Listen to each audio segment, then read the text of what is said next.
Hello and welcome everybody to another edition of the Saturdays of the Byzantines podcast. My name is Professor Wren. I am your host. Thank you for joining us here today on a Sunday as opposed to our usual Saturday. I was competing in a powerlifting meet yesterday, which was Saturday, and by the end of it, we show up around 9 o'clock in the morning, get done around 4:30 in the evening, and you just have no energy to do a lecture when you come home. So I do appreciate your patience and my pushing this back a day. If you have found us here on YouTube, please make sure to give the video a like, subscribe to the channel if you're new, and hit the notification bell so you never miss another episode. We are also on Apple Podcasts, Spotify, or Google Play. So if you listen on those platforms, please make sure to follow us there. And especially on Apple Podcasts, leave a 5-star review. Now today, we are going to begin a bit of, I'm segmenting the coming centuries here of Byzantine history into kind of three distinct parts. I was watching a lecture recently by a guy named Paul Friedman, who is a medieval historian at Yale. He has a good, Yale has a YouTube page called Open Courses, or Open Course, where you can watch lectures from classes, full classes of Yale professors. And so I've watched John Merriman's modern world history lecture, and then Paul Friedman also has an early medieval history class up on there. And so I watched his lecture on Byzantine history. That's more focused on Western medieval history, but he has a lecture on there on Byzantine history. So I watched it the other day, and he splits up the coming century. So it was kind of lucky for me, I guess, that I found him talking about the same time periods that we are, and the way he broke it down, I kind of liked, so I just sort of went with it. Also have another friend with us here tonight. It's a cigar. This is a Perez Carrillo La Historia. Hopefully I don't have to relight it during the middle of the podcast. But so the next three, I'm going to split off the next, I'm starting a little later than where he was now. He starts, the first period he kind of refers to as contraction, which is from 565, basically the end of the reign of Justinian, up to 717. That's the period of the contraction of the Byzantine Empire. So obviously we're really in the middle of that. We just covered the Islamic expansion, and there's going to be Byzantines are just losing more territory for quite a while here.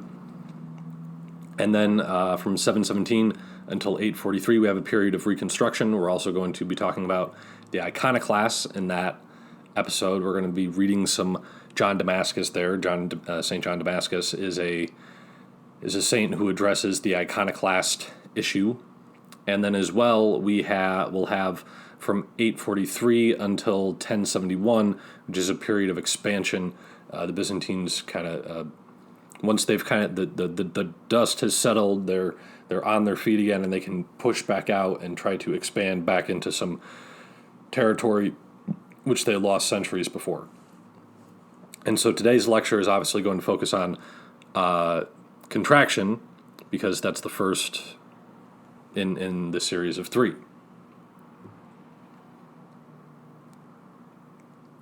And this is going to be a longer one, so get buckled in. It's going to get pretty wild towards the end of this. So starting off, we left our hero Heraclius, the tragic hero Heraclius, has now died. So this is around 640 or thereabout, and he is followed by one of his sons, Constans II. But Constans II doesn't get to the imperial throne right away. So when Heraclius died, the crown actually passed to his son Constantine III, who was his son by his first wife. Constantine II, I believe, was from his second wife, Martina. And Constantine III had tuberculosis. Now, I think he was in his late 20s at this point in time. And because he had tuberculosis, everyone basically assumed that he wouldn't live very long, and so you would very quickly need to find someone to follow Constantine III.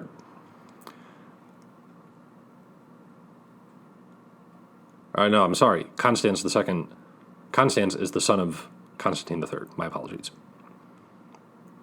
I remember this. I should have glanced over this before I started. But so one would assume. So with Constans being the son of Constantine, one would expect that Constans would follow his father after his death. However, Constantine ruled jointly with his half-brother, remembering this now, Heraclonus, who was the son of Heraclius by his second wife, Martina. Confused the names there. And so there's a bit of a dispute who would reign, either Heraclonus or Constans, because it should pass to Constans, but there's this odd situation where Constantine and Heraclonus are ruling jointly. There was quickly a revolt against Heraclonus and in favor of Constans, and so Constans ascends the throne, although he's only 14 years old. Now, Constans does have a pretty a roller coaster of a reign, but he does pretty well. I think he's a fairly underrated Byzantine Empire. Not in the sense that, like, I think Alexius Comnenus is a highly underrated Byzantine emperor. But Constans does a good job, especially considering all the crap he has to deal with.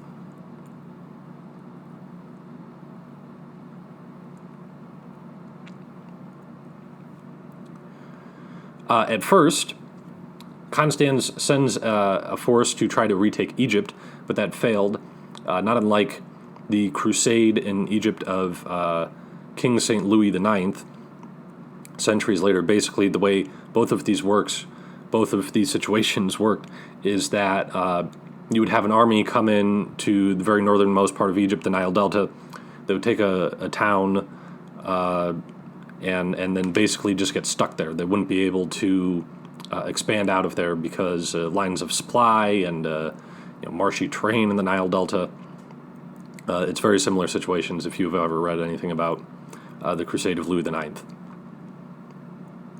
Under the watch of Constans II, Armenia is also going to switch back and forth between Byzantine and Arab control several times.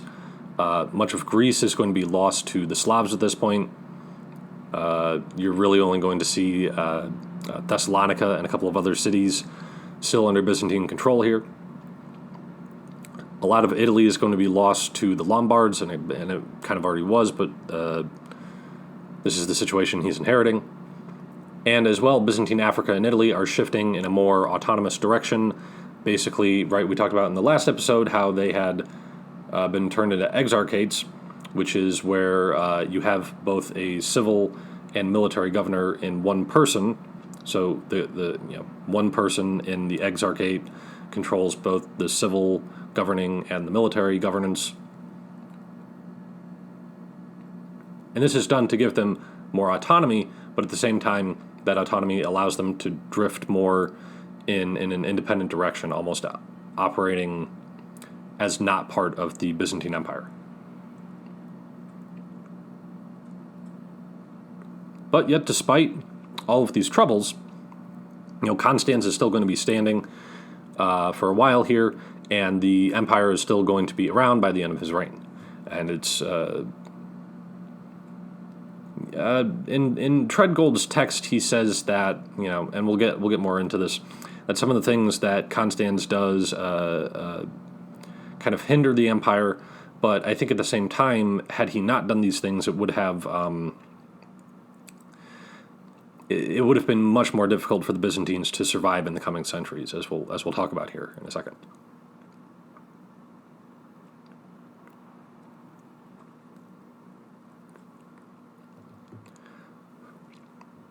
So one way that Constans manages to survive all this is by a both military and administrative reform. And I'm going to refer to these as the Thematic Reforms. Now, this doesn't mean theme as in like a Hawaiian-themed party. Talking about themes as in themata, which is the Greek term for this.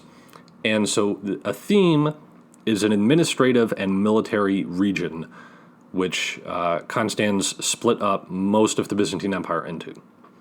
And it was governed by a guy called a strategos, which is a similar position to an exarch. A strategos holds both civil and military authority in a region. However, in one of the themes, it was, I believe this is pronounced opsition. In the opsition theme, that was ruled by a count. It was not ruled by a strategos. And there were 5 themes which are created here. You have the opsition, the Armeniac, the Anatolic, the Thracian, and the Caribbean. Not to be confused with the Caribbean. And so what this was designed to do was it took Byzantine field armies and settled them into regions. So instead of having an army that would go wherever it is needed, you take that army, you settle it down in an area, you put the guys down, you give them land to live on. They are living permanently in that area, and they are responsible for defending that particular area.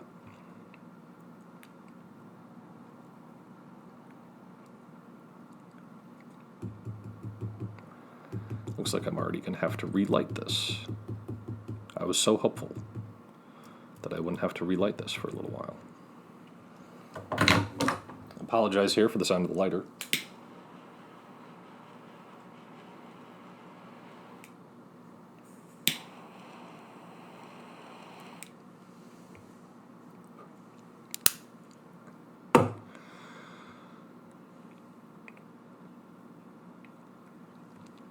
And another reason that this was done was because the empire is also very, very, very, very, very strapped for cash at this point in time. Right? They've lost at least half of the empire, and not just half the empire, but the half of the empire that produced majority of the money. Right? And so another thing that happens with the thematic reforms is that the payment of the army also changes. It goes from soldiers being paid in cash to soldiers being paid in kind, whether that's grants of land, I've heard some people talk about, as well as providing them with weapons, armor, food. They go from being paid in cash to being paid in kind. And this is a way to alleviate portions of the imperial budget, and does a decent job of it. The system, although, like I said, Treadgold seems to be fairly or somewhat critical of it, I think it was, even though perhaps it does lead to some unintended consequences, it's a bit of a necessary evil at this point in time because you really need to hold on to what you've got left. And this allows for the protection of these regions to be more localized and for protecting these areas to be more important to the soldiers because, after all, they're living in these areas. So it's more important for them to protect it because it's their own town, their own home, their own families that need to be protected. Not necessarily, you have some soldiers from the Balkans who are off fighting in Syria. Well, not to question the commitment of those soldiers, but there's an added sense of urgency when you're going to fight against the enemy, and if you lose, right, a soldier in the Balkans, his family is hundreds, if not 1,000 miles away. With the way these themes are set up, if you're a soldier defending the Anatolic theme, if you lose, that means in all likelihood your town is going to be at risk, and all the people who you know there and who you care about there, and not to mention as well also any sort of revenue that you might be getting from any land you own there or have been granted there, is also going to be at risk. So there's an added sense of urgency for those who are defending these areas.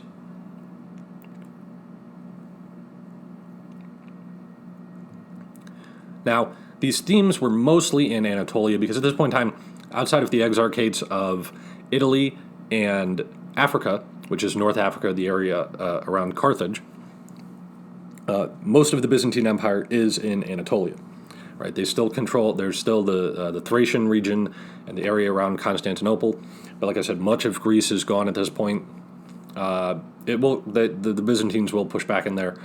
And they do control, a number of islands in the Aegean, Crete, Rhodes, and after a while here, they'll get Cyprus back as well. And the good part about this is that Anatolia is actually very easily defensible because it's so mountainous. And so the rugged terrain makes it difficult for armies to move through it, and narrow passways allow for smaller groups of soldiers to defend against larger groups of enemies, and it makes enemy movement predictable because you're not going to go over the steep mountain range. There's only these 3 mountain passes that they can possibly go through, and maybe in the wintertime one of those is too difficult to traverse. So it's easily defensible. And not just that as well, but it was fairly empty. The Anatolia was not heavily populated at this point in time, and so settling soldiers down in these areas was not, you weren't moving people, you didn't have to seize a bunch of land from people who were already living there, which would have created a whole other series of issues. So like I said, it works out fairly well. And just to go back to the idea of contraction here, right, this is done to stay the advance of the Arabs. There's no thought about expansion at this point in time. It's just, let's hold on to what we've got. We might have to give up a little bit of land here and there, but for the most part, we're just holding on to a majority of what we have.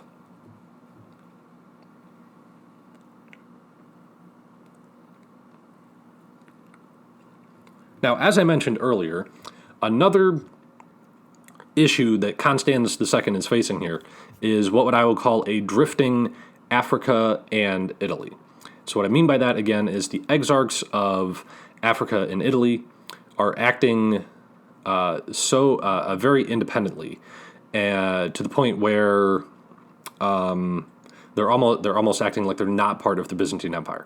And so one project that Constans takes on is he takes an army and goes to Italy. Not that there's a rebellion going on or anything, or that there's a war, but he's sort of kind of reasserting Byzantine authority in that area. He goes to visit the Pope.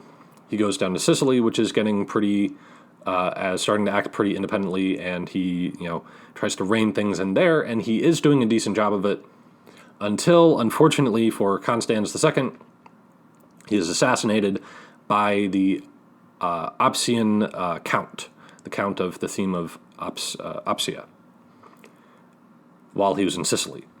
Now, the Count of Opsia does proclaim himself emperor, but he was taken out quickly by Constan's young son, Constantine. That'll be Constantine IV here.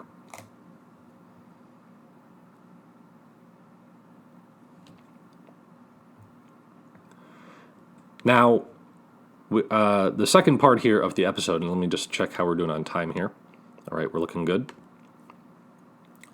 The second part of this lecture here and this time period is going to have to do with a lot of usurpers and regime changes in a very short amount of time. Not initially here, Constantine IV is going to have a decently long reign. But after that, you're gonna see it's a complete dumpster fire. So first up, we have, like I said, Constantine IV, who was I want to say he was fairly young when he comes to the throne. And though things are stable for him at the start, they don't last that way, because very soon after Constantine IV ascends to the throne, the Slavs are going to besiege Thessalonica, and the Arabs are going to move on Constantinople. Now, the fledgling Arab navy defeats the veteran Byzantine navy early on in his reign, and this is kind of a scary thing because the Arabs have just put together a fleet here. The Byzantines have had a very competent navy for a long period of time, and I think the thought going into the first battle was, these guys, all these greenhorns over here, we're going to very easily overtake them. But you also have to keep in mind that who are the Arabs, getting shipbuilding ideas from, and who's probably leading a lot of these fleets is probably a lot of people who are of more of a Byzantine ancestry than an Arab ancestry.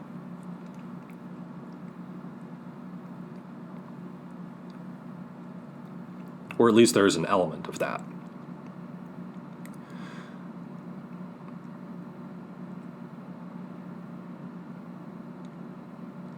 Now, soon after that Arab navy that I just spoke about is going to sail up to Constantinople and basically blockade it and besiege it from sea.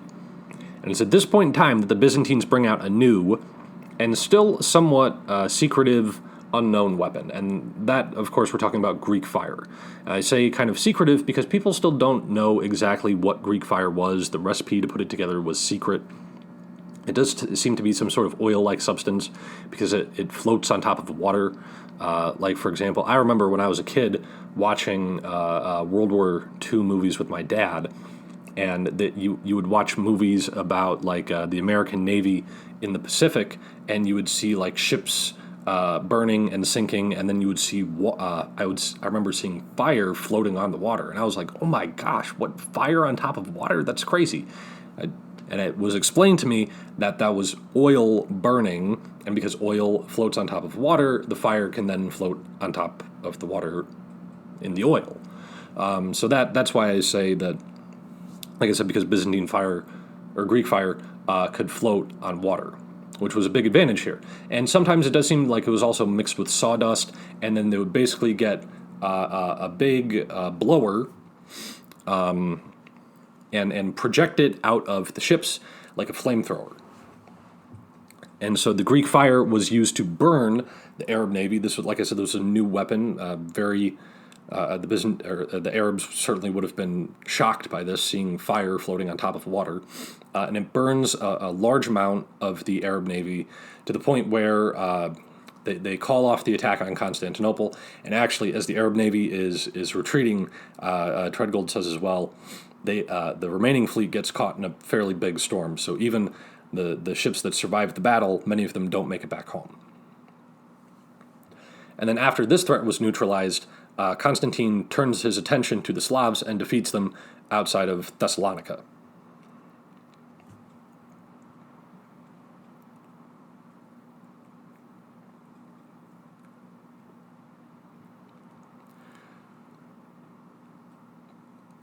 Now, as if the Byzantines would get time to breathe, which is a funny joke, right? When it's like, oh, we've dispatched 2 enemies, great, maybe now we can like sit down, maybe take a nap, have a drink. No, because just at this point in time, around 680 to 681, this group called the Khazars pushed the Bulgars west out of the Eurasian steppe, and the Bulgars come down across the Danube.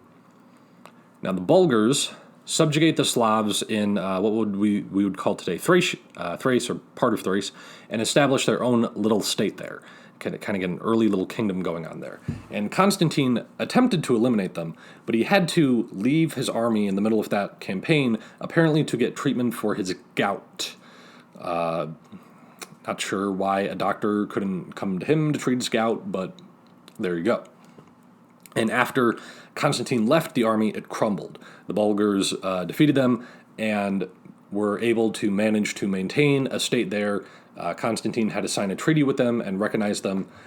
And the Bulgar state would remain off and on there for a long time. And this is where we get the name for our modern country of Bulgaria. Now, it's important to keep in mind that the Bulgars, when they initially come in, are a Central Asian Turkic people, but today, if you go to Bulgaria, most people there are ethnic Slavs.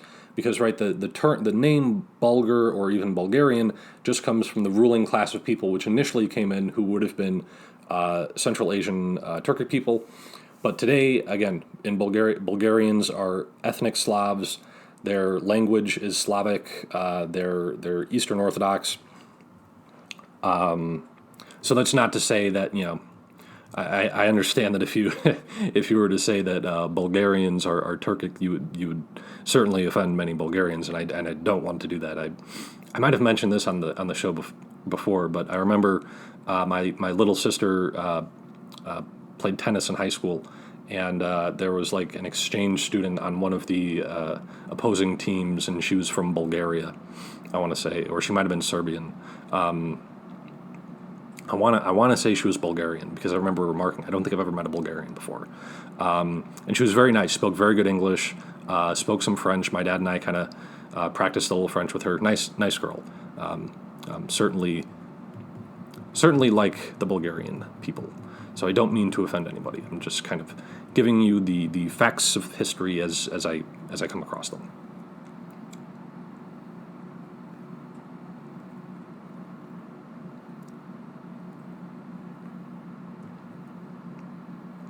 Now, unfortunately for Constantine, he dies of dysentery, which just sounds like a terrible way to go, in 685.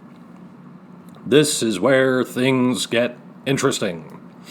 So, Constantine IV is followed by his son, Justinian II, who was only 16 years old when he rose to the throne.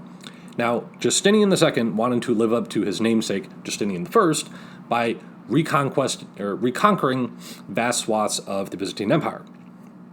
Now, during a time of truce with the Arabs, because there's always this on-again, off-again fighting between the Byzantines and the Arabs, and when Justinian II comes to the throne, there's a period of peace. And so he takes advantage of that time to push back against the Slavs in Greece, and in doing so, he gathers up about 30,000 Slavs to try to create a new army for himself, an army entirely made of these Slavs, which he has now essentially subjugated. And during a time when there was a period of civil war within the Arab Caliphate,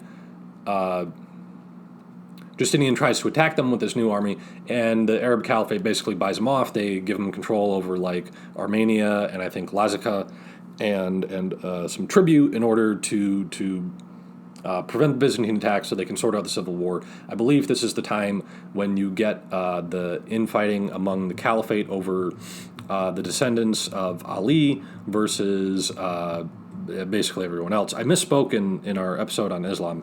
Terribly sorry to get this wrong. I said that Muhammad didn't have any children. This is not the case because Ali, I think I said he was the nephew. I believe he's actually the son-in-law of Muhammad. I could be wrong. You know what? Let's just settle this right now. We can pull up ye old Google. Who was Ali to Muhammad?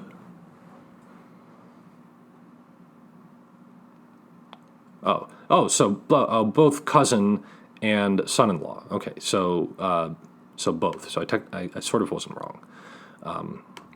But anyway, so this is the point in time in Islamic history where you get a split between what we would today call the Sunnis and the Shias. And the Shias are the people who believe that the leader of the caliphate should be from the family line of Muhammad, who would have been Ali, and then the Sunnis who believed that it didn't necessarily matter if the caliph was a descendant of or of somehow in the family of Muhammad. Gonna have to light this again here.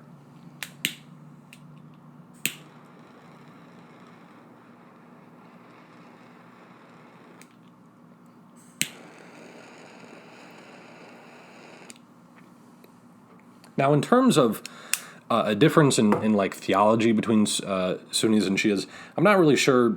I don't really know of anything different apart from the whole part about Ali and Muhammad's family there. I don't know if they believe a whole lot else that's significantly different. I am trying to get an Islamic scholar to come on the show, and that would certainly be something I would want to talk to him about. Hopefully I can get this guy on the show.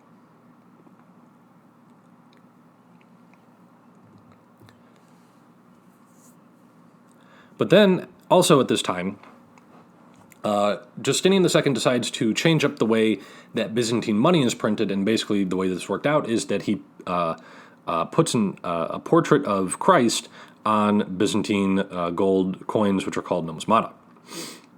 And so after this, when the caliph starts sending the Byzantines his tribute of gold, his coins did not have Christ printed on the coin, which like kind of makes sense. Like they're not Christian. I don't know why you would expect this, but Justinian apparently found this very offensive and decided to not accept the Arab coins because there was no imprint of Christ on them, and decided to declare war on the Arabs because of it. This war was fairly short, and Justinian ended up getting egg on his face because his hastily thrown together army of Slavs crumbled very quickly against the Arabs, and all the territory which he had previously gained from the old peace treaty was now lost to the Arabs again, basically dominion over Armenia and Lazica was lost, and the Arabs start sending significant raids into Anatolia. Now, such a debacle brought a lot of unpopularity to Justinian, understandably so. This is a big boo-boo. And so he becomes so unpopular that a general named Leonidas leads a coup against Justinian and has, I think, the tip of his nose cut off, and he's exiled to Crimea. Because remember that the Byzantines do control a little bit of the Crimean Peninsula in the city Kaffa. And that remains a Byzantine outpost for a fairly long time.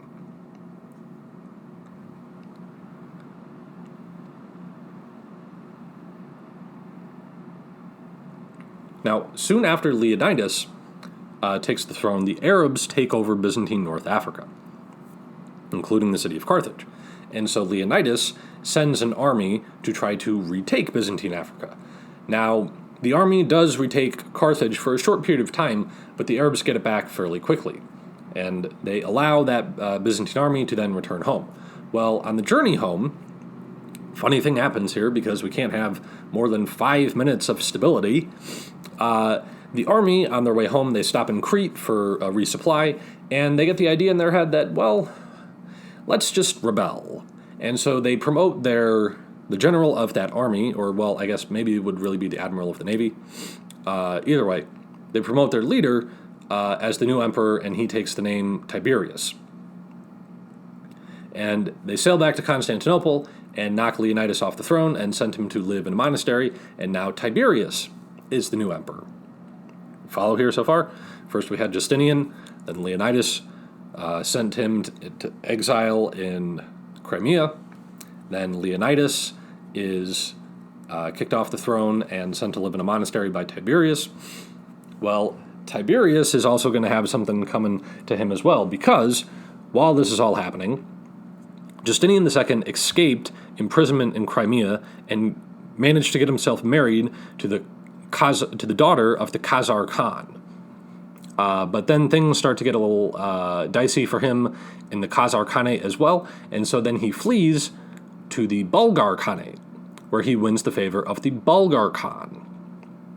And the Khan of the Bulgars, and Khan is just a kind of a Central Asian term for like leader, great leader, right? Genghis Khan is the same thing. Genghis Khan, I believe, means universal ruler or something. So Khan is just, it's kind of like another word for king.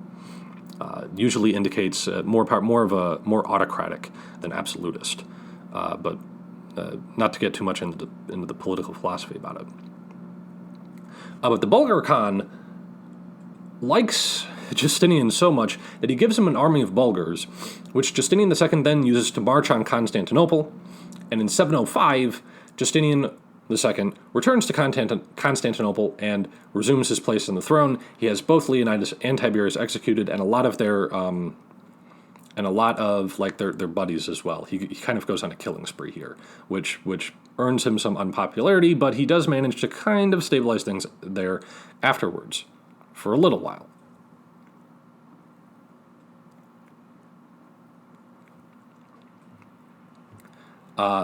Now, after 711, a year in which Justinian II makes amends with the Pope, because previously there had been a church council, the name of which is not necessarily important, where all of the bishops at the church council were Eastern bishops, none of them were Western bishops. So a lot of the bishops in the West, including the Pope, did not want to recognize the council, and so I think it was basically made null and void, and Justinian kind of made a formal apology to the Pope, and the Pope received it well. They kind of made amends. But around this time, also, there is a rebellion going on in Crimea from a certain general named Philippicus. And so Justinian sends a navy up to Crimea to put down the rebellion, but instead of putting down the rebellion, the navy joins up with Philippicus, and he sails down to Constantinople and has Justinian II beheaded. So, unfortunate ending for Justinian. He's a very if nothing else, the guy has a real determined attitude. Even though he was sent to exile, he didn't just wither away there. He escaped. He gets himself into one royal court. That doesn't work out. He gets himself into another royal court, uses that to his advantage, gets himself back to the imperial throne upon which he used to sit, all that just for him to be beheaded by some general from some kind of backwater province in the empire. And if you thought it stopped there, I mean, when I was writing this lecture, I was like, surely it's got to stop here. And it's like, nope, it doesn't. So Philippicus is very incompetent in terms of fighting the empire's enemies at this point, namely the Arabs, obviously, and the Slavs. And he was later seized by the Count of Option, and he was blinded by him. And now one would assume that the Count of Option would become emperor, but instead a guy who took the name Anastasius II, his name before that not really important, but Anastasius II captures the Count and has him blinded, and so then Anastasius II becomes emperor. Now, around 715, Anastasius gets word that there's going to be a big Arab invasion and attack on Constantinople by both land and sea. And so Anastasius starts preparing defenses, he starts improving the sea walls at Constantinople, and one of the things that he does is he sends a navy out to try to stall the Arab navy so they don't get attacked by both land and sea. Maybe they can take out the Arab navy, or maybe they can slow them down. And the army stops in Rhodes, and while that navy, they make a stop in Rhodes to resupply. And while they're there, they decide we should rebel too. And a rebellion broke out there, and they just picked a guy. They also named I believe he was also named Tiberius, and they kind of made him the figurehead of their rebellion. And while Anastasius was marching an army towards Nicaea, the rebels kind of came in the back door behind him to Constantinople, and Anastasius admitted defeat there and accepted life in a monastery. Presumably, he didn't want to be blinded or castrated, and then sent to a monastery. He was probably like, well, I'd like to maintain my vision, and I'd like to make sure that my genitals stay intact, so I'll just admit defeat here, which he did. And interestingly enough, Treadgold says that the person who that navy chose as their emperor was like a tax collector down in Rhodes, and they basically made him a figurehead. He didn't even want to be emperor. He was like, I don't know what you guys are doing. I don't really want to be here. I think his name might have been Tiberius. It's not really important because he's on the throne for about a year before he basically gives up. And then this guy, Leo the Syrian, comes in and he becomes the next emperor, and that tax collector guy, but he's like, I didn't even want this. Like, here, you can have it. And who can blame him, because all these guys are getting wiped out. They're getting beheaded and blinded and sent to banished to Crimea and sent to live in monasteries, and this guy's probably like, I don't want any of this. But this is where I think we need to stop, because we've gone through what is this now, 4 or 5 regime changes in a matter of a couple of years, basically, not even a decade. But after this, things will start to stabilize a little bit. So I do hope you have enjoyed this rather rocky period of Byzantine history. Like I said, after the rise of the Arabs, it is a long, drawn-out, sad story. There will be some positive, there will be some good things in here. Don't worry, it's not all going to be negative, but a lot of it's going to be negative. So like I said, again, thank you for watching. If you made it this far in the video, please make sure to give it a like, subscribe to the channel if you're new, and hit the notification bell so you never miss another episode. Please do help us grow the channel by sharing, whether you're listening on the podcast platforms, or if you're listening on YouTube. Please make sure to share it with your friends, your classmates, professors, whoever, family. It helps grow the show. We're close to 100 subscribers. I'm really excited about that. Thank you guys so much for helping to grow the show. We are, if we haven't reached 2,000 views on YouTube yet, we're really close. I haven't checked the podcast numbers because as I've changed the file format on the podcast, the numbers have changed a little bit, so hopefully we can get those. We're getting up to close to 50 downloads per episode, and it dropped down when I changed it to the new file format. Hopefully we can get that back up fairly quickly. I'll try to adjust and add more podcast platforms to ship it out to, so hopefully we can reach new people. But yeah, I do appreciate all the support that you guys have given us here. So with that being said, that's all I have for you today, and I'll see y'all next time.